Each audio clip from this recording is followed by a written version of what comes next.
At 3:03 p.m., Russian submarines executed their plan, unaware that NATO assets were already closing in. Every move was tracked, every sound analyzed, and one misstep now could turn the exercise into a high-stakes trap. In August 2025, the Ford Carrier Strike Group's routine operations in the North Atlantic were the backbone of decades-long American naval presence. These ensure open sea lanes for commercial shipping and strategic mobility. The patrol moved as expected, a choreography of steel and strategy until a circling aircraft detected movement. That was the thing that would soon ignite the most intensive submarine hunt in the Atlantic since the Cold War. Unbeknownst to the United States Navy, the Russian Northern Fleet had issued orders. Their submarines were to approach the American carrier and collect intelligence. That move set off a chain of events showing NATO's anti-submarine teamwork in full action. Inside the Ford's combat center, the tactical officer watched the Russian submarines like a hawk tracking mice. 4 Arleigh Burke-class destroyers surrounded the carrier, each armed enough to turn any hostile sub into an artificial reef. At the Russians' current speed, they'd be close enough to fire torpedoes in 47 minutes. Their torpedoes would reach the carrier in under 6 minutes, but the Ford's escorts had ASROC rockets that could strike them in just 90 seconds, like a catcher throwing a fastball across the diamond. At 3:03 p.m., the Admiral requested a tactical assessment. What was the probable intent of the approaching units? The officer concluded that, given speed and heading, the submarines would reach intelligence collection range in 40 minutes. A recommendation came to go to General Quarters. The Admiral, however, chose to observe first, weighing the Russian approach before escalating defensive measures. Almost immediately, the Russian plan faced disruption. Automated data sharing transmitted submarine tracking data through Link 16 to all NATO assets in the area. A British Type 23 frigate, 50 miles north, altered course to intercept, sprinting at flank speed. 8 P-8 Poseidon maritime patrol aircraft were scrambled from bases in Scotland, Norway, and Iceland. Each aircraft, valued at roughly $130 million, could detect submarine activity at depths up to 500 meters with extraordinary precision.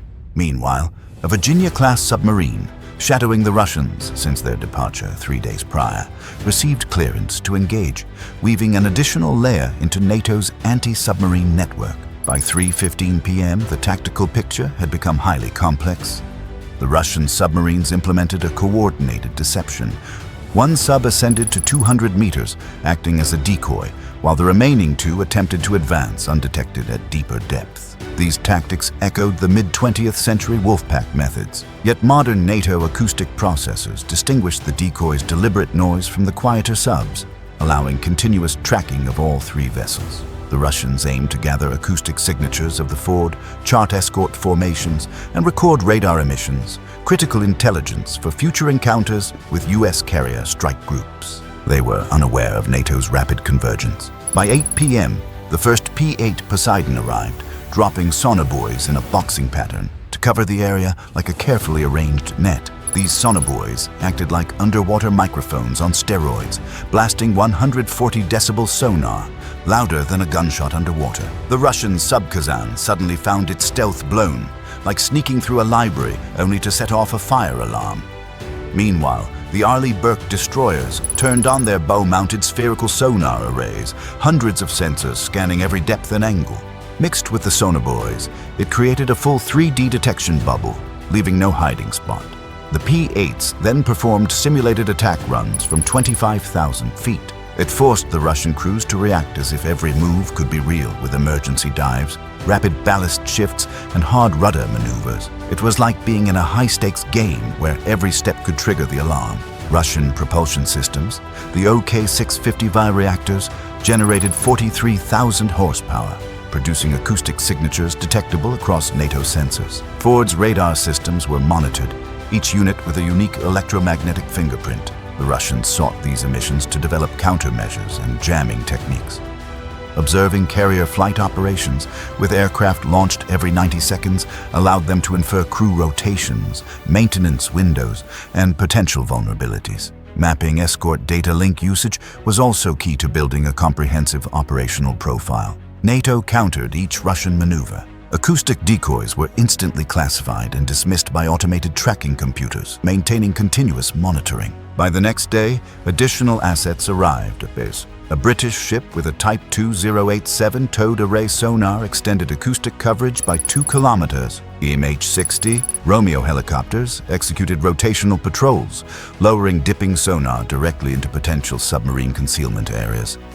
Thermal layers, which the Russians attempted to exploit, failed to provide cover. NATO dipping sonar penetrated them, maintaining uninterrupted tracking. Coordinating multiple NATO assets required precise management of airspace and radio frequencies.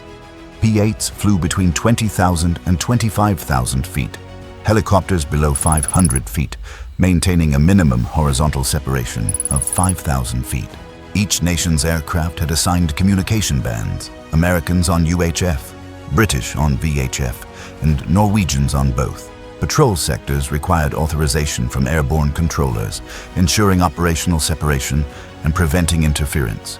Northwood's Data Fusion Center integrated sensor feeds in real time, generating a comprehensive three-dimensional operational picture for situational awareness and tactical decisions. Simultaneously, the Arleigh Burkes deployed AN/SQR-19 towed arrays, trailing kilometers of hydrophones capturing all acoustic emissions. This array maintained contact despite evasive maneuvers. Combined with surface, air, and subsurface assets, the engagement zone became a controlled operational domain, with continuous acoustic pressure applied to the Russian subs. The Virginia-class submarine maintained a trail position for 48 hours using its TB-34 towed array sonar system.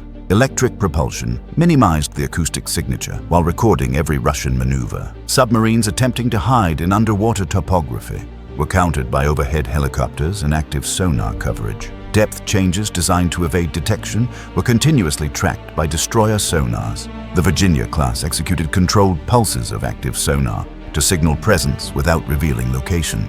By the second day, P-8 crews timed sonar pings to disrupt potential REM cycles of Russian crews, maintaining cognitive pressure during extended submerged operations. After the sustained multi-domain surveillance and active sonar engagement, the Russian submarines withdrew. Soviet-era evasive tactics were ineffective against NATO's integrated systems. Magnetic anomaly detection, depth charge readiness, and decoy cataloging ensured precise identification. The Russians aborted their mission, retreating submerged while NATO maintained tracking northward. Throughout, NATO collected extensive acoustic and operational intelligence on the Russian submarines, propulsion sounds, control maneuvers, evasion tactics, and reactions to sustained sonar. This data improved identification protocols and recognition of specific submarine classes and operational signatures.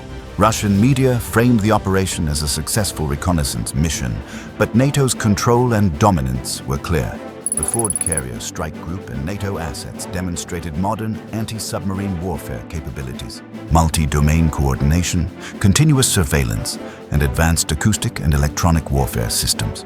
Air, surface, and subsurface integration in real time illustrated the effectiveness of contemporary doctrine in countering intelligence collection attempts. The Russian recession underscored the limits of conventional submarine tactics against a fully integrated NATO response, highlighting the challenge of remaining undetected in a monitored maritime environment. This engagement is a case study of modern anti-submarine operations, multiple platforms, real-time sensor fusion, and sustained operational tempo denied adversaries actionable intelligence. Operational outcomes reaffirmed the importance of real-time data sharing, multi-platform coordination, and layered detection. Continuous contact and tracking of the Russian submarines allowed NATO to achieve tactical control and strategic intelligence collection. All acoustic signatures, operational patterns, and evasive maneuvers were recorded for analysis and future operational planning. The engagement required precise coordination of crews, platforms, and sensors, continuous flight operations, rotational deployment of airborne and surface assets, and synchronized sonar created sustained operational pressure. Any deviation or attempt to exploit tactical gaps was immediately detected and countered. The Russian submarine pullback showed how intelligence collection was denied, and the security of the operational area was preserved. Advanced acoustic monitoring, active sonar, electronic surveillance, and coordinated asset deployment enforced maritime dominance.